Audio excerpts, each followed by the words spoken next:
오늘도 하나님의 성전에 오신 성도님 환영합니다. 반갑습니다. 오늘부터는 우리 중고등부 학생들은 우리 목사님 인도해 주셔서 우리 성경 공부 우리 또 이렇게 지금 저쪽 다른 방에서 있겠습니다. 그러니까 목사님 혹시 아직 잘 모르시는 분은 목사님 따라서 이렇게 우리 학생들은 같이 나가시면 되겠습니다. 네. 여러분 살면서 이렇게 배신감을 느낄 때가 있죠. 특별히 사람하고 같이 지내다 보면 특히 믿었던 사람한테 그런 일을 당해가지고 아니 저 사람한테 내가 이런 일을 당하다니 하는 그런 마음을 당할 때가 있지 않습니까? 우리 역사에서 여러분 잘 아시는 로마의 황제 시저 카이사르가 큰 제국을 막 다 이렇게 통치하려고 할 때에 얼마 되지 않아서 자신의 가장 아끼던 신하, 그 신하한테 암살을 당하죠. 그래서 유명한 얘기, 브루터스, 너마저 나를 배신한 사람. 그래서 가까운 자기가 믿었던 그 신하에게 또 배신을 당한 그런 얘기를 우리가 잘 알고 있습니다. 여러분 사람한테도 배신을 느끼고 그래서 배신감을 우리가 경험할 때가 있는데요. 꼭 사람한테만 그런 것은 아닙니다. 어느 책에 보니까 노력의 배신이라고 하는 책이 있더라고요. 그래서 제목이 참 재밌습니다. 우리는 보통 노력은 배신하지 않는다. 땀 흘리고 애쓴 거는 그대로 결과가 난다. 근데 책 제목이 노력의 배신이더라고요. 니시다라고 하는 정신과 의사이고 이 일본의 이 박사가 책을 쓴 그런 책인데 한마디로 너무 쉼없이 노력만 하는 우리 현대인들을 향해서 사실은 어떻게 보면 100% 늘 노력해야 된다라고 하는 기준보다는 80% 하고 때로는 20% 쉼을 가지면서 밸런스를 잘 유지할 때 우리가 원하는 또 그런 성과도 나온다. 또 그런 내용도 이렇게 있으면서 이게 같이 노력과 쉼에 대한 얘기를 이렇게 한 책인데요.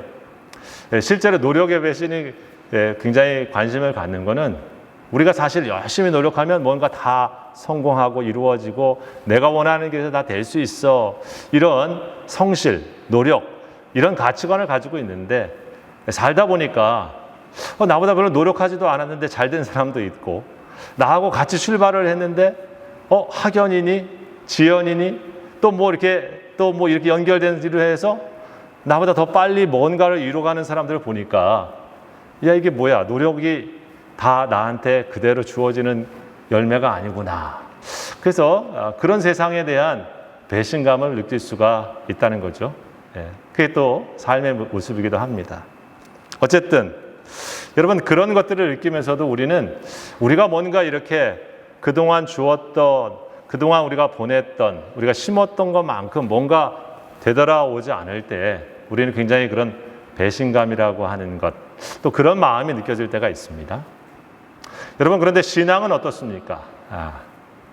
신앙생활하면서도 우리가 그런 마음을 경험할 때가 사실은 종종 있다고 하는 것이죠.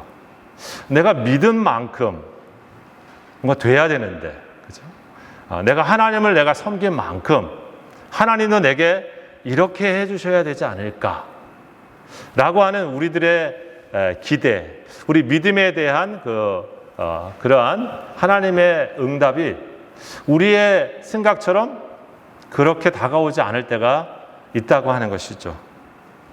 하나님을 장정 신실하게 섬긴 그리스도인들에게 이런 일이 더 많이 찾아올 수도 있습니다. 하나님을 열심히 섬기고 또 정말 신실하게 신앙생활을 잘하고 있는 사람에게 멀쩡하게 그렇게 잘 지냈던 그분에게 고치기 힘든 그러한 암이라든지 질병이 찾아와가지고 감당하기 어려운 일을 만난 경우가 있거든요. 또 열심히 정말 성실하게 사업을 하고 또 그런 일들을 만났는데 여러 가지 주변의 상황 때문에 부도를 만나게 되어지고 그런 위기 속에서 하나님께서 이것을 막아주십시오라고 간절히 기도했는데 사업체가 부도가 나버리는 결과를 맞아서 그렇게 신앙 좋고 믿음 좋고 열심히 하시는 분이 한마디로 길거리에 앉게 되어지는 그러한 지경을 만나게 된다고 하면 여러분 그 믿음 속에서 무슨 마음이 들겠습니까? 왜 나였는가? 왜 하나님이 이러시는가? 라고 하는 마음이 들지 않을까요? 그런 고난은 사실 악인에게 가야 마땅하고 또 그런 일들을 만나는 일들은 나 말고 다른 사람에게나 해당되어야 되는 일이 아닌가 하는 생각이 들기도 합니다. 여러분, 그래서 책 중에 우리가 상처받을 때 하나님은 어디 계셨습니까? 이런 책이 있어요. 또 이런 책도 있습니다. 하나님, 나는 당신께 정말 실망했습니다. 라고 하는 그런 책도 있습니다. 사실 우리가 어느 순간에 그런 마음이 느껴지고 생각되어질 수 있는 그러한 제목들이 아니겠습니까? 실망과 분노가 사실 생길 수밖에 없는 신앙의 그러한 위기와 어려움이 우리에게 찾아올 수도 있는 것이죠. 여러분, 최근에 우리 빌립보서의 말씀을 통해서 우리가 그런 말씀을 들었지 않습니까? 하나님을 신실하게 따르는 바울이라고 하는 그 인물에게 하나님께서 허락하신 것은 부귀영화도 아니고, 아니 부귀영화를 바라는 그런 삶도 아니라 편안하고 남들처럼 평범한 그런 안락한 어느 정도의 그런 삶들 주어질 수도 있지만, 심지어 하나님을 그렇게 신실하게 따르는 바울의 인생에는 어느 순간은 사형 선고를 받은 것과 같은 정도의 깊은 고민과 절망과 갈등에 직면할 수밖에 없어서 정말 도저히 기뻐할 수 없는 삶의 깊은 고난이 자기에게 찾아왔던 그런 바울이, 그리고 그렇게 그런 삶을 바라보고 있는 빌립보 성도들에게 주 안에서 기뻐하십시오 라고 하는 말씀을 하고 있는 걸 우리가 들었습니다. 여러분, 그런 의미에서 보면 어려운 그 고난과 얘기들이 잘 해결되어지는 경우도 우리들에게 많이 있지만, 우리가 들은 말씀과 같이 그 고난을 그대로 우리가 받아들여야 되고 또 견뎌야 되고 혹은 완전히 겪어야 되는 상황 속에 우리가 있기도 합니다. 여러분, 심지어 사실 죽음의 위협 속에 있는 상황 속에서 하나님을 신실하게 믿은 사람을 건져주기보다는, 일으켜주기보다는 사실은 그 죽음의 자리에 그대로 하나님이 두신 경우도 있습니다. 우리가 잘 아는 스데반의 이야기가 그런 말씀 아닙니까? 사도행전에 나오고 있는 스데반의 말씀을 보면 성령과 지혜가 너무도 충만하고 하나님의 말씀을 신실하게 믿고 따르고 있는 스데반에게 그 공동체에서 어떻게 보면 없어서는 안 될 만큼 중요한 그런 일들을 감당하고 있는 그분에게, 여러분, 성경은 어떤 일이 일어났습니까? 사울이라고 하는 한 청년과 그리고 많은 사람들이 돌을 던져서 그 스데반을 향해서 치려고 할 때 어쩌면 하나님께서는 하늘의 천둥번개를 갖다가 일으키셔가지고 내가 여기 있다, 내가 스데반의 하나님이야 하면서 한바탕 그들에게 하나님의 임재를 보여주실 수도 있었을 것 같은데 성경은 그렇게 나와 있지 않죠. 스데반은 사실 그대로 돌을 맞았고 피 흘렸고 그리고 버림받은 것 같이 사실은 많은 사람들로부터 저주를 받으면서 죽었습니다. 그런 인생을 살펴보게 되어지면 스데반 자신은 그 눈이 영광 가운데 띄어져서 보좌에 앉아 계시는 예수님, 벌떡 일어나 자신을 격려하시고 축복하시며 함께 하신 하늘의 눈이 열려졌지만, 사실 그를 바라보고 있는 많은 사람의 입장에서 본다고 하면 어쩌면 하나님께서 어떻게 저렇게 하실 수 있을까 하는 생각이 들지 않겠습니까? 여러분, 오늘 우리는 그런 믿음의 도전, 그리고 어떻게 보면 우리가 생각지 못한 큰 고난의 그러한 도전 앞에서 우리들도 사실은 그런 믿음의 시련이 찾아올 수 있고, 더 나아가 신앙에 대한 배신감, 하나님을 믿고 섬겼던 나의 삶에 대한 그런 회의감, 그리고 정말 하나님 자신에 대한 불만과 원망을 충분히 우리는 가질 수 있습니다. 그것이 우리들이 이길 수 있기 때문에 그런 것이죠. 여러분, 우리가 오늘 지금 만나고 있는 오늘 성경의 이야기는 우리가 참 잘 아시는 말씀이죠. 다니엘의 이 세 친구, 사드락과 메삭과 아벳느고라는 바벨론의 이름의 식인 이 세 친구가 금신상 앞에서 절하라고 하는 느부갓네살 왕의 명령을 단호히 거절하고 그들이 오늘 죽음에 맞이하게 되어지는 이야기입니다. 풀무불이라고 하는 용광로 같은 뜨거운 곳에 자신이 기회를 한 번 더 주었지만 그것을 단호하게 아무 대답할 말이 없다고 하면서 절대로 왕이 만든 신상에게도 우리는 절하지 않겠다. 그리고 그 신을 섬기지도 않겠다라고 하면서 죽음의 길을 선택하고 가고 있는 세 친구의 이야기입니다. 여러분, 이 세 친구가 이 말씀을 준비하면서 우리는 사실 굉장히 결과를 알고 있기 때문에 하나님께서 그들이 이 풀무불에 던져졌지만 하나님 그들을 건져주셨고 그들은 하나도 탄 냄새 하나 없이 깨끗하게 거기에서 구출받았구나. 역시 하나님이 그렇게 그들을 고난 가운데 죽음을 각오한 그들에게도 죽지 않게 살려주셨구나 라고 하는 말씀이 우리들에게 너무 감동적이고 또 용기도 주고 위로도 주기 때문에 사실은 굉장히 읽기가 편합니다. 그런데 여러분, 사실 여기 이 말씀이 우리들에게 아까 말씀드린 것처럼 누구나 그렇게 적용되고 있지 않다고 하는 것이죠. 심지어 아까 말씀드린 사도 바울인 혹은 스데반과 같이 같은 믿음의 신실한 사람에게 어떤 이에게는 그대로 죽음이 찾아오고 순교를 하게 되어지는 상황도 실제로 맞이하고 있습니다. 아니, 사실은 더 많은 사람들이 이런 경우에 자신의 생명을 하나님 앞에서 드릴 수밖에 없는 그런 일, 혹은 그 깊은 고난을 그대로 온몸으로 받아들여야 되는 상황에 직면하는 것이 사실 더 보편적이라고 해야 맞을 것입니다. 그럼에도 여러분, 오늘 이 말씀을 우리가 대하면서 무슨 생각을 할 것인가?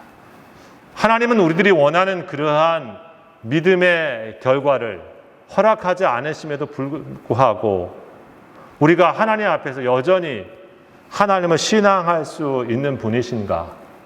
우리는 여전히 그 배신감을 뛰어넘어서 회의감을 뛰어넘어서 하나님을 섬길 수 있는 그런 분이신가? 나는 그렇게 그런 분으로 하나님을 신앙하고 있는 것인가? 왜?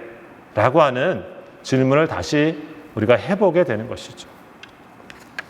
여기 선택의 기로에 있었던 그들이 만약 오늘 우리가 읽었던 이 이야기처럼 하나님께서 풀무 가운데 그들을 건져주지 않고 그들의 생명이 불꽃 가운데 재처럼 다 휘날리면서 사라져 버렸다 할지라도 그들의 고백과 그들의 믿음은 헛된 것이 아니었다.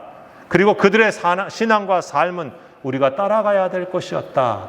라고 하는 우리 믿음의 고백이 우리가 같이 있다고 하면 그것은 왜일까? 그들의 신앙이 무엇이기 때문에 우리가 그럼에도 불구하고 갈 것인가? 여러분, 우리가 잘 아는 이 성경의 그런 말씀은 사실 그래서 이 세 친구는 내가 비록 건져주지 않으실지라도 그리 아니하실지라도 나는 여전히 왕이 만든 금시상에 절하지도 않을 것이고 하나님 외에는 다른 신을 섬기지 않겠다고 하는 신앙을 선택하고 있습니다. 우상 앞에 경배하는 길이 아닌 죽음의 길을, 그리고 죽음의 길을 맞이하게 된다고 할지라도 하나님을 섬기는 길을 여전히 가겠다고 하는 그들의 신앙의 내용은 무엇인가? 그리고 그 신앙이 오늘 나한테 주고 있는 내 신앙의 의미와 연결시켜서 내 신앙의 삶에 가져야 되는 내용은 무엇일까? 우리가 그것을 점검해 보기를 원하는 것이죠. 여러분, 그래서 이 세 친구의 신앙을 다시 한번 정리해 보십시다. 이들이 갖고 있었던 신앙의 모습은 무엇일까? 그 내용은 무엇이었는가? 여러분, 거기에 첫 번째는 지난번에 말씀드린 것처럼 그들의 신앙은 하나님이 그들에게 절대 가치, 절대 기준이 되시는 분명한 신앙을 갖고 있다고 하는 것입니다. 즉, 다른 건 다 포기해도 이거는 포기할 수 없어. 내가 다른 건 다 양보해도 하나님을 섬기는 이 신앙은 내가 포기할 수 없어라고 하는 절대적인 가치와 자신의 표준이 하나님 안에 있다고 하는 것입니다. 그래서 우리가 지난번에 본 것처럼 일은 대답할 가치가 없어요. 재론할 이유가 없습니다. 양보할 수 있는 일이 아니기 때문에 토론해야 될 대상이 되지 않습니다. 라고 하는 것입니다. 왜냐하면 그들의 신앙의 첫 번째는 여전히 하나님만이 살아계신 참 신이시고 하나님만이 내 인생에서 경배를 받으실 오직 한 분이라고 하는 신앙이 그 중심에 살아있기 때문에 그런 것이죠. 여러분, 우리는 이것을 너무 쉽게 많이 듣고 알고 있지만 정말 우리가 늘 깊이 다시 한번 점검해야 되는 신앙의 핵심입니다. 정말 하나님만이 살아계신 참 신이신가? 하나님만이 내가 인생 전체를 통해서 예배해야 되는 오직 바로 그 한 분이신가? 나의 예배의 대상은 금신상과 같은 황금도 아니고 나의 예배의 대상은 시퍼렇게 살아있는 권력 앞에 두려워하며 굴복하는 세상 보좌도 아니고 내가 경배해야 될 것은 거짓 신들이 아니라 살아있는 참신인 하나님밖에 없다고 하는 신앙. 거기에 내가 죽음도 각오해야 되는 순간이 온다고 하면 기꺼이 그것을 받아들이겠다고 하는 믿음의 깊은 뿌리가 이들의 신앙 앞에 있다고 하는 것이죠. 여러분, 그것을 우리 말로 표현하면 일사각오입니다. 정말 중요한 하나의 하나님 주신 사명과 그 가치를 위해서 죽겠다고 하는 각오가 신앙의 자리에 우리에게 찾아올 때 있다고 하는 것이죠. 그래서 여러분, 지난번 소개했던 주기철 목사님, 여러분 순교하셨잖아요. 일사각오의 신앙을 가지고 죽었습니다. 일사각오라고 하는 것은 자신에게 주어진 사명을 완수하기 위해 한 번 죽을 각오를 한다는 거죠. 우리 각오한다 그런 말을 쓰지 않습니까? 죽음을 생각하면서 각오하는 신앙. 그것이 이 세 친구에게 있었던 신앙이 있었다고 하는 것입니다. 여러분, 주기철 목사님의 일사각오라고 하는 설교를 한번 찾아보시면 이렇게 나오겠지만 실제로 그 유명한 설교는 전문이 이렇게 다 나와 있지 않습니다. 왜냐하면 그 설교를 갖다가 일본에 있던 그 순사가 다 빼앗아서 불태워버리고 그 말씀을 들은 사람들이 전해서 그 말씀을 조금씩 남아있는 내용을 전해주고 있다고 합니다. 요한복음 11장 16절의 말씀을 가지고 1935년 12월 17일에 3일간 평양신학교 학생들의 부흥의 기간에 마지막 날 설교하신 말씀의 내용인데 그 말씀의 내용은 이렇습니다. 디드모라고 하는 그런 도마가 예수님이 예루살렘에 올라가니까 우리도 주와 함께 죽으러 가자라고 하는 본문의 말씀을 가지고 설교한 내용이었는데 그 말씀의 대지는 세 가지였습니다. 첫 번째는 뭐냐면 예수를 따라서 일사각오라고 하는 것입니다. 예수를 버리고 사느냐, 예수를 따라 죽느냐. 예수를 버리고 사는 길은 정말 죽는 길이요, 예수를 따라 죽는 길은 정말 사는 길이다. 그래서 예수님의 12 제자 중에 가장 솔직하였던 도마가 우리도 주와 함께 죽자라고 일사각오하였다라고 했습니다. 그래서 예수를 따라 살고 예수를 따라 죽자라고 하는 그 각오를 가지고 있는가라고 하는 그런 말씀이죠. 둘째로는 우리가 해야 될 일사각오 무엇인가? 주기철 목사님은 남을 위하여 일사각오하자. 예수님의 일생은 자신을 위하여 사신 것이 하나도 없었고 순전히 남을 위해 사셨던 생이었고 이 세상에 태어나심 자체가 남을 위한 것이었으니 십자가의 죽으심 또한 죄인 같은 우리를 위하십니다. 우리들 예수 믿는 자들의 행위도 이와 같아야 할 것이니 세상 사람들은 남을 희생하여 자기의 이익을 도모하지만 기독교는 자기를 희생하여 남을 구원하는 신앙이다. 도마가 훗날에 1억 명의 인도인들을 위하여 목숨을 바쳤듯이 오늘도 우리도 일사각오하여 우리의 생을 통해 남을 살리는 삶을 살자. 목사님은 셋째로 일사각오를 얘기할 때 부활 진리를 위하여 일사각오하자라고 했죠. 부활의 복음이 우리들에게 이르기까지 피 흘려 전하여 왔는데 로마 제국의 잔혹한 박해 아래 50만 성도의 피가 흘려졌다. 로마 교행의 핍박 아래 100만 성도의 피가 흘려졌다. 우리가 읽고 있는 성경은 피로써 써졌고 피로써 전하여졌다. 피로써 전하여진 부활의 복음을 우리 또한 피로써 지키고 전하여야자 한다. 예수와 함께 죽고자 다짐했던 도마의 일사각오의 다짐이 지금 우리들에게 필요하다. 우리는 사실 매 순간 이런 정말 일사각오를 할 수는 없을 것 같습니다. 하지만 여러분, 작고 큰 일을 만날 때 우리가 다시 한번 이 세 친구가 가졌던 신앙의 모습처럼 주기철 목사님이 강조했었던 것처럼 정말 양보해도 될 것들은 얼마든지 양보해주는 넉넉함이 있어야 되지만 양보하지 말아야 될 것들은 지킬 수 있는 신앙의 자세가 필요한 것입니다.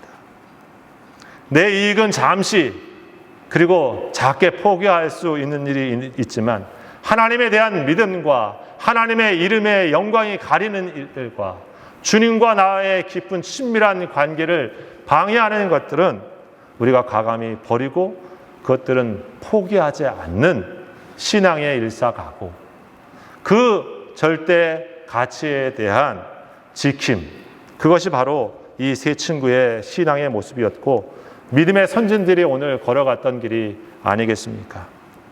여러분, 하나님께 대하여 바로 믿음 안에서 우리가 실망하지 않으면 가장 먼저 주님이 바로 우리에게 그런 분이신가라고 하는 신앙의 자리를 우리가 잃지 말고 다시 점검하며 그러한 결단의 자리 속에서 우리가 신앙생활을 해야 한다고 하는 것이죠. 둘째로 여러분, 이 세 친구의 믿음은 거기에서 머물지 않았습니다. 그들은 여전히 지금 이 상황 속에서도 하나님이 우리를 구원하실 수 있는 능력의 하나님이라고 하는 믿음을 갖고 있었습니다. 여러분, 우리가 지난번 봤지만 그 말씀이 무엇입니까? 느부갓네살 왕에게 말하지 않습니까? 우리 하나님께서 우리를 불무의 불에 이 용광로 속에 던진다 했을 때 하나님은 능히 우리를 건져내실 분입니다. 당신 왕의 손에서도 건져내고 이 풀무불에서도 우리를 건져내실 능력이 있는 분이십니다. 여러분, 맞습니다. 우리는 하나님을 믿습니다. 하나님의 능력은 세상을 창조하신 능력을 갖고 있는 분이십니다. 말씀 한마디로 세상을 창조하신 이 창세기에 대한 말씀을 우리가 믿는다고 하면 하나님의 말씀의 능력, 그분이 하시고자 하시는 일은 반드시 하실 수 있는 분이시고 그분이 하지 못하게 하면 무엇인지 안 되게 하는 그러한 분이시라고 하는 것입니다. 사람들은 어떻게 이스라엘 백성들이 홍해를 건넜지라고 생각합니다. 물이 저렇게 많은데 사람들이 어떻게 건너지? 아니야, 그거는 그냥 얕은 데를 건너서 있었던 것일 거야. 다른 사람들이 그렇게 그것을 썼겠지라고 얘기합니다. 여러분, 백번양보해서 그렇게 이해할 수도 있습니다. 좀 더 합리적으로 우리의 신앙을 가져볼 수도 있습니다. 여러분, 그러면 하나님이 어떻게 사람이 되어 우리 이 땅에 오신 예수님을 설명할 수가 있겠습니까? 여러분, 하나님이 사람이 되신 성육신의 사건을 우리가 어떻게 이해하고 설명할 수가 있겠습니까? 그것은 하나님의 우리를 향하신 사랑과 하나님이 이 땅에 우리를 구원하시기 위한 그분의 하나님의 능력입니다. 하나님은 여전히 지금도 살아계셔서 당신이 하고자 하시는 일들을 무엇이든지 하실 수 있습니다. 여러분, 느부갓네살 왕은 자신을 거역하는 이 세 친구를 너무 화가 나가지고 성경에 보니까 이 용광로를 평소보다도 7배 더 뜨겁게 했습니다. 원래도 뜨거운데 7배를 더 뜨겁게 해가지고 이들을 묶어가지고 결박하여서 군인들이 풀무에 던지는데 성경에 보게 되어지면 얼마나 뜨거운지 잡아서 던지는 이 군인들이 타 죽었다. 그러고 하고 있는 것이 오늘 성경의 말씀이에요. 여러분, 그런데 거기에서 이 세 사람이 안 죽었다? 이건 뭐 논리적인 얘기가 아닙니다. 이해할 수 있는 얘기도 아닙니다. 여러분, 그런데 성경은 무엇을 말씀해 주고 있습니까? 우리는 그것을 무슨 과학적으로 설명할 수도 없고 이해할 수 있는 범위에 있지 않습니다. 우리가 믿는 것은 무엇입니까? 내가 얼마큼 이해할 수 있고 내가 얼마큼 설명할 수 있는 하나님의 능력의 범위가 아닙니다.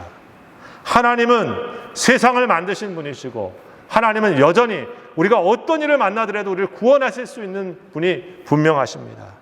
여러분, 질병을 만날 때 하나님은 우리의 질병을 고치실 수 있는 그런 분이십니다. 우리의 문제를 만날 때 그 문제를 분명히 하나님 해결하실 수 있는 그런 분이십니다. 여러분, 그런 하나님을 나는 신뢰하고 여러분도 신뢰하리라고 믿습니다. 우리를 구원하시는 능력은 우리가 당하는 시련보다 그 하나님의 구원의 능력은 크십니다. 우리가 당하는 문제는 하나님의 능력 앞에는 아무것도 아닙니다. 여러분, 이 세 친구는 분명히 그 신앙을 갖고 있습니다. 우리들에게도 오늘 그 신앙은 분명히 우리들에게 요청되어집니다. 여러분, 어떠한 고난과 어려움에 있다 할지라도 우리가 기억해야 될 것은 하나님의 능력이 없어서 내 삶의 문제를 지금 이렇게 힘들게 하고 계신가? 그렇지 않습니다. 하나님은 권세와 능력을 다른 사람에게만 행하고 계시기 때문에 나에게 이것이 해당되고 있지 않는 것인가? 그렇지 않습니다. 여러분, 하나님은 한 분 한 분을 향하신 깊은 사랑을 가지시고 여전히 언제든지 우리들에게 당신의 능력을 행하실 수 있는 그런 전능자이신 것이죠. 여러분, 이 세 친구는 바로 이런 믿음을 갖고 있습니다. 우리들에게도 바로 그런 믿음이 필요한 것이죠. 그래서 우리는 한 가지 더 중요한 믿음의 자리에 이르게 되었습니다. 그것은 뭐냐면 이 세 친구가 바로 하나님의 절대 주권에 대한 믿음으로 나아가고 있다고 하는 것입니다. 참으로 선하신 하나님, 지극히 높으신 하나님이 그 하나님의 섭리 속에서 내 뜻대로, 내 생각대로 이루어지지 않는다 할지라도 그분이 뜻대로 이루어 주시는 하나님의 뜻이 가장 선하시며 그분은 자신의 뜻대로 행하실 수 있는 절대 통치자시다고 하는 것을 인정하는 믿음입니다. 여러분, 우리가 실망하는 믿음의 깊은 내용은 사실 무엇입니까? 하나님도 내가 원하는 대로 내 상황을 통제해 주기를 원하는 그 생각 속에서 그대로 되지 않는 하나님의 행하심이 실망스러운 것입니다. 하나님이 여전히 내 상황을 통제하고 계시고 또 다스리고 계심에도 불구하고 문제는 내가 원하는 결과를 이끌어내지 않는 그 하나님이 내 믿음으로부터 우리를 회의감으로 만들게 하는 것이죠.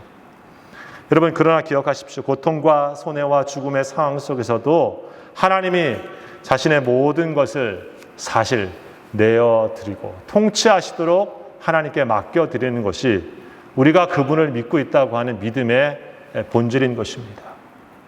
하나님이 내가 원하는 대로 움직여주시는 것이 늘 믿음의 본질에 있는 것이 아니고 하나님께서 당신의 뜻대로 이 상황을 이끌고 계시다고 하는 하나님에 대한 신뢰, 그리고 이 상황마저도 하나님 앞에서 내어드리는 것이 우리의 믿음의 본질인 것이죠. 그것이 바로 일명 그리 아니하실지라도 라고 하는 신앙입니다. 내가 원하는 대로 하나님께 행하지 아니하실지라도 그분은 여전히 나의 하나님이시며 내 상황을 가장 선하게 이끌고 계시는 나의 사랑하는 하나님이라고 하는 믿음인 것입니다. 여러분, 왜 그렇습니까?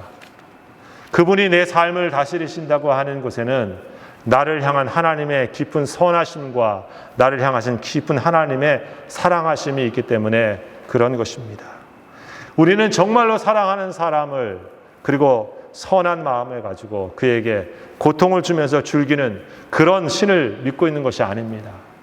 성경에 오늘 주목할 말씀을 제가 불 속에서도 다니는 네 사람이라는 제목으로 했습니다. 그들은 불 속에 떨어졌습니다. 결박 가운데 그들은 묶였고 불 가운데 떨어졌습니다. 그런데 오늘 성경에 보게 되어지면 그 불 가운데 그들은 결박이 풀려진 채로 그리고 그들만 있지 않고 또 다른 신의 아들과 같은 형상을 가진 한 존재와 같이 있습니다. 바로 임마누엘 되신 예수 그리스도, 하나님이 함께 계시는 그러한 장면입니다. 여러분, 하나님께서는 사실 무엇을 하고 계시는 것입니까? 그 불 속에 안 들어가게 하실 수도 있지만 하나님은 그 죽음과 고난의 그 자리에 하나님은 그것을 허용하시면서 멀리 떨어져서 우리가 고통당하는 자리를 지켜보고 기다리고 계신 것이 아니라 성경은 분명히 말씀합니다. 우리와 함께 하나님이 계시다. 그것이 오늘 이 세 친구의 사건 속에 보여주고 계시는 하나님의 메시지라고 믿습니다. 저들이 죽을 수도 있습니다. 고난 가운데 힘들어할 수도 있습니다. 그러나 너와 함께 내가 있다고 하는 사실을 하나님이 보여주고 계시는 것이죠. 불 가운데 하나님은 얼마든지 이들을 구출해내실 수 있는 능력을 갖고 있습니다. 그러나 성경에 보게 되어지면 느부갓네살의 이 세 친구를 불러내기 전까지 그들은 성경에 보니까 불 가운데 저들이 다니고 있더라. 걸어가 다니고 있더라. 라고 얘기합니다. 그런데 셋이 아니고 바로 넷이 그들과 함께 결박되지 않은 채로 그들은 같이 있었던 것이죠. 여러분, 금으로 권력으로 불로 저들을 태우고 저들을 묶으려고 했었던 느부갓네살의 모든 시도는 아무것도 아닌 것이었습니다. 그들은 불 속에 있었지만 자유인과 같이 결박되지 않은 채로 하나님과 함께 그 자리에 있는 것입니다. 여러분, 이것이 사실 믿음의 비밀 아닙니까? 하나님이 지금 나와 함께 계시기 때문에 이 고난의 자리에서도 우리가 기쁨을 선택할 수 있는 일입니다. 비록 지금 고난이 왔고 죽음이 와 있는 이 자리지만은 하나님이 나를 사랑하시는 그 사랑은 변함이 없으시고 하나님이 나와 함께 계신 이 자리는 변함이 없으시다라고 하는 것입니다. 그래서 나는 이 고난을 다 해석할 수도 없고 이 죽음의 자리에서 이 고통을 다 벗어날 수도 없지만 하나님 안에서 기뻐할 수 있고 하나님 안에서 이 자리를 인내할 수 있는 힘이 있는 것이죠. 아마도 포로기의 70년이라고 하는 시간을 보내면서 이스라엘 백성들은 생각할 것입니다. 우리가 불 속에 떨어진 것과 같이 이 고통의 자리에 언제 끝날지 모르는 시간을 보낸다 할지라도 우리가 홀로 바벨론의 포로로 잡혀와서 고난과 서러움과 아픔을 갖고 우리 홀로 있는 것이 아니라 이 자리에 우리와 함께 고통을 체휼하시는 하나님이 함께 계시는 것이구나. 저들을 건져내셨던 하나님께서 70년 포로가 끝나게 되어지면 하나님의 우리를 다시 하나님께서 약속한 그 땅으로 우리를 이끄실 것이구나. 그들의 그러한 하나님을 향한 소망의 메시지를 받게 되었을 것입니다. 여러분, 주님은 언제든지 우리들에게 아픔도 허용도 하시고 또 고통도 허용하시기도 하십니다. 그러나 우리가 잊지 말아야 될 그 자리는 불 속에 하나님이 함께 계시다고 하는 이 사실입니다. 성경은 그래서 우리들에게 그는 죄가 없으시지만 우리의 고통을 체휼하지 않으신 분이 아니다라고 말씀합니다. 그래서 우리는 늘 주님 앞에 은혜의 보좌 앞에 나아갈 수 있다라고 히브리서 기자는 말씀하고 있는 것이죠. 여러분, 믿음의 본질이 무엇입니까? 만사, 형통이라고 말할 수도 있겠지만 사실 믿음의 본질은 우리가 형통하든지 우리가 어떤 고난의 자리에 있든지 그대가 지금 누구와 함께 있느냐의 문제인 것입니다. 주님은 늘 말씀하고 있죠. 내가 너와 함께하고 있다라고 하는 것입니다.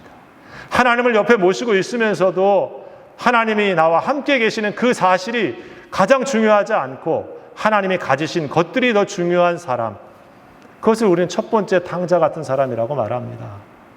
내가 너와 함께 있지 않느냐, 내 것이 다 네 것이지 않느냐라고 큰 아들에게 얘기했는데 아버지 왜 내한테 아무것도 주지 않았어요? 라고 얘기하는 그 아들에게 아빠가 뭐라고 했습니까? 탕자에 부여해서 내가 항상 너와 함께 있지 않았느냐. 여러분, 신앙의 가장 큰 우선된 가치는 그래서 하나님과 함께 있는 것입니다. 임마누엘 신의 하나님과 내가 함께 있는 것입니다. 말씀을 준비하며 그런 생각을 해봤습니다. 여러분, 정말 사랑하는 사람과 함께 지옥에 가는 것과 사랑하지도 않고 미워하는, 심지어 미워하는 사람과 천국에 가는 것과 천국에 사는 것과 어떤 걸 선택해야 될까요? 말도 안 되는 일을 목사님이 질문하고 있지요. 당연히 사랑하는 사람과 천국에 가고 싶습니다라고 생각하는데, 여러분 곰곰이 그런 생각을 해봤습니다. 영원히 고통을 받는 지옥이라 할지라도 내 일생을 깊이 사랑하는 그 사람과 함께 있다고 하면 어떨까? 아주 좋은 천국이라 할지라도 영원히 지내야 되는데 사랑하지도 않고 미워하는 사람과 영원히 있어야 한다고 하면 그럼 그게 천국일까요? 질문을 한 번 더 바꿔서 이렇게 생각해 보십시다. 하나님과 함께 영원히 지옥에 있어야 한다고 하면 우리는 지옥에 있어야 되는 게 아닐까? 하나님이 없는 곳에 영원한 천국에 있어야 한다고 하면 우리가 천국에 꼭 가야 되는 것인가? 여러분, 구원은 우리를 정말로 사랑하신 하나님과 영원한 생명을 가지고 영원히 하나님과 함께 지내는 시간입니다. 우리는 이 땅에서 제한된 시간을 분명히 살고 있습니다. 그러나 기억해야 될 것이 있습니다. 하나님과 함께하고 있는 시간과 하나님이 함께 계신 자리가 하나님의 나라이고 하나님께서 우리에게 주신 천국인 것입니다. 그것이 비록 우리가 원하는 상황과 고통과 아픔의 자리일지라도 하나님께서 나와 계신 그 자리가 우리에게 천국의 자리이고 하나님이 다스려 주고 계시는 하나님의 통치의 자리인 것이죠.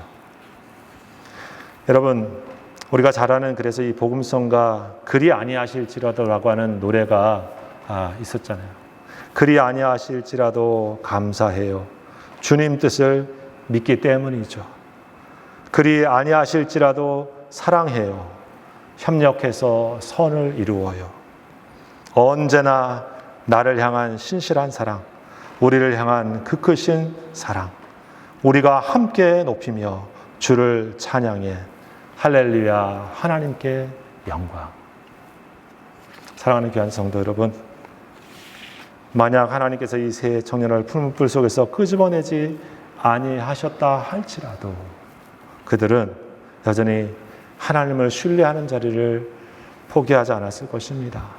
하나님을 찬양하는 자리를 놓지 않았을 것입니다. 하나님을 떠나는 자리가 아니라 하나님께 더 가까이 가는 신앙의 그러한 노력을 더 기울였을 것입니다. 혹시 우리 신앙인 성도들 중에 처음 말씀드린 것처럼 하나님을 향하여 깊은 아픔이 있으신 분들, 혹은 하나님을 믿고 있지만 신앙의 깊은 회의가 우리에게 찾아오는 순간이 있는 분들, 다시 한번 이 세 친구의 믿음을 다시 한번 묵상해 보시면서 그리 아니하실지라도 여전히 우리와 함께 계시는 그 하나님을 우리가 생각하시면서 이 불 속에 나 홀로 있지 아니하고 우리와 함께 계시는 임마누엘 되시는 하나님을 늘 바라보실 수 있는 믿음의 눈을 가지고 오늘도 신앙에서 승리하시는 우리 성도님들 다 되시기를 우리 주의 이름으로 축원합니다. 기도하십시다. 아버지 하나님, 우리는 약합니다. 그래서 할 수만 있으면 고통의 자리에 머물고 싶지 않습니다.